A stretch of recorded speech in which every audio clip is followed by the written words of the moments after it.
د روژې د مبارکې میاشتې په درشل کې افغانانو په خورا مینه د جمعې د ورځې په لمانځه کې برخه واخیسته.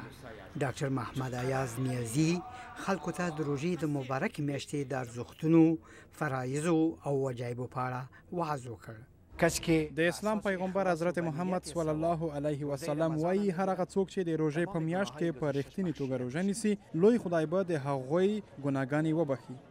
له بلې خوا په بازارونو کې په داسې حال کې ګڼه ګوڼه ده چې خلک د روژې د میاشتې اړتیاوې په خاصه خوراکي توکي رانیسي.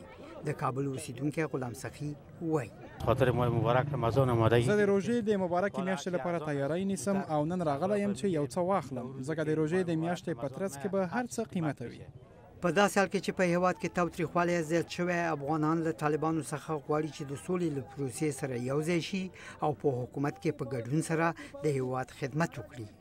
هغه باید دغه روژې مبارک ورځ په خاطر دغه روژې مبارک میاشت په خاطر باندې باید نه انتحاري وکړي، نه مسلمانان وځوري، هغه هم راشي همدغه ټولو سره یوځای شي او دغه وطن ته خدمت وکړي.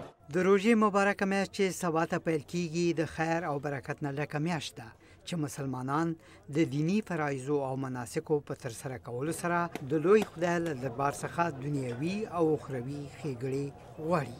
عارف عثمان زوی، اشنا تلویزیون، واشنگټن.